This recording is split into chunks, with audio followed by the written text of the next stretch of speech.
더불어민주당 손혜원 의원이 가족과 지인 명의로 전남 목포의 근대 역사문화공간 건물들을 무더기로 매입했다는 의혹이 제기됐습니다. 손 의원은 반박하고 있습니다. 자유한국당은 어제 황교안 전 국무총리가 입당을 하면서 전당대회 분위기가 점점 고조되고 있습니다. 국회로 가보겠습니다. 취재기자 연결합니다. 조은지 기자. 네, 국회입니다. 네, 먼저 이 손혜원 의원 적극 반박하고 있습니다만은 이 문제 당 조사까지 지금 이어질 것 같은데 손혜원 의원에게 제기된 의혹 어떤 부분들이 특히 문제가 되는 겁니까? 네, 어젯밤 SBS가 보도한 의혹입니다. 손혜원 의원의 조카와 측근들이 전남 목포의 건물 9채를 무더기로 사들였고 이후 지역 일대가 등록 문화재로 지정돼 건물값이 4배 정도 크게 올랐다는 내용입니다. 지난해 8월 등록 문화재로 지정되기 전에 8채를 또 등록 직후 1채를 산 것으로 알려졌습니다. 공교롭게도 손혜원 의원은 문화재청을 담당하는 국회 문화체육관광위원회 여당 간사입니다. 손 의원이 지위를 이용해 문화재로 등록되는 걸 미리 알았는지 혹은 문화재로 등록되는 과정에 개입했는지가 이번 의혹의 핵심입니다. 손 의원은 적극 해명에 나섰습니다. 악성 프레임의 모함이라며 허위사실 유포죄로 SBS를 고소하겠다고 했습니다. 문화적 가치가 있어서 주변에 사라고 권유했을 뿐 압력이나 개입은 없었다는 얘긴데요. 직접 들어보시죠.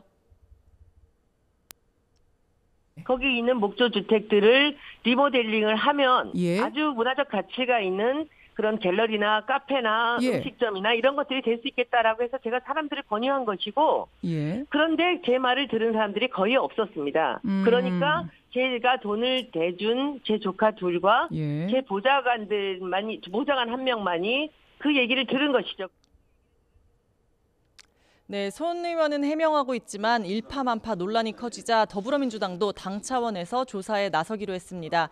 본인에게 소명을 듣고 상임위원회든 보직이든 결정할 계획입니다.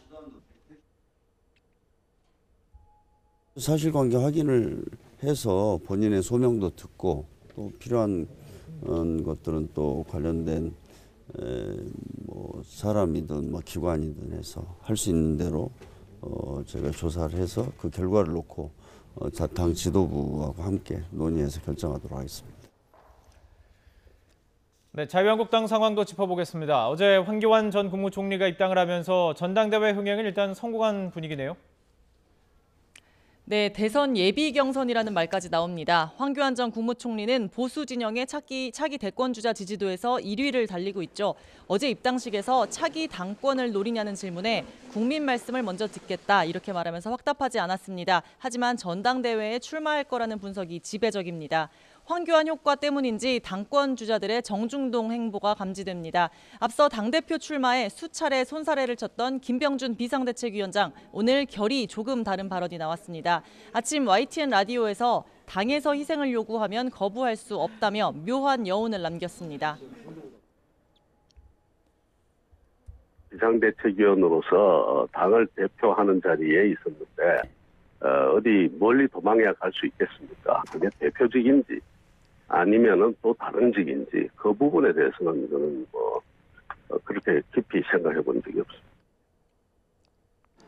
네, 홍준표 전 대표도 출마를 저울질하고 있습니다. 당초 전당대회 출마에 유보적인 입장이었는데 거물급 황교안 전 총리가 등장하면서 이번 당대표를 놓치면 향후 운신의 폭이 좁아질까 우려하는 것으로 전해졌습니다. 오는 30일 출판 기념회에서 당권 도전에 대한 입장을 밝힐 것으로 보입니다. 앞서 입당한 오세훈 전 서울시장은 공식 발표만 안 했을 뿐 사실상 전당대회 행보를 이미 시작했습니다. 한국당 의원을 110명 넘게 부지런히 만나며 세를 규합하고 있는데 황 전 총리의 입당에도 환영의 뜻을 밝혔습니다. 자천타천 출마 뜻을 밝힌 후보군만 10대 명입니다. 남은 기간 어떻게 교통정리가 될지가 관심입니다.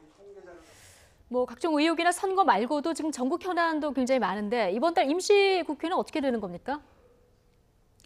네, 더불어민주당을 뺀 야4당이 손을 잡았습니다. 자유한국당 나경원, 바른미래당 김관영, 민주평화당 장병환, 정의당 윤소아 원내대표는 비공개 회동을 통해 1월 임시국회를 여는데 합의했습니다. 임시국회를 열어 전직 직원들의 폭로가 나온 청와대 민간인 사찰 의혹과 KTNG 사장 교체 외압 정황, 또 공공기관 채용 비리 등을 다루자는 겁니다. 이들은 정부 여당이 당리 당략에만 매달려 산적한 현안들을 등한시하고 있다며 더불어민주당을 비판했습니다. 야사당은 임시국회와 상임위원회 소집 요구서를 함께 제출하기로 했습니다. 또 한국당이 발의한 김태우, 신재민 관련 특검 법안에 바른미래당도 공조하기로 했습니다. 민주당은 어제 원내대표 회동에서 1월 임시국회 소집에 부정적인 반응을 보였는데 야사당의 한 목소리에 과연 어떻게 대응할지 주목됩니다. 지금까지 국회에서 YTN 조은지입니다.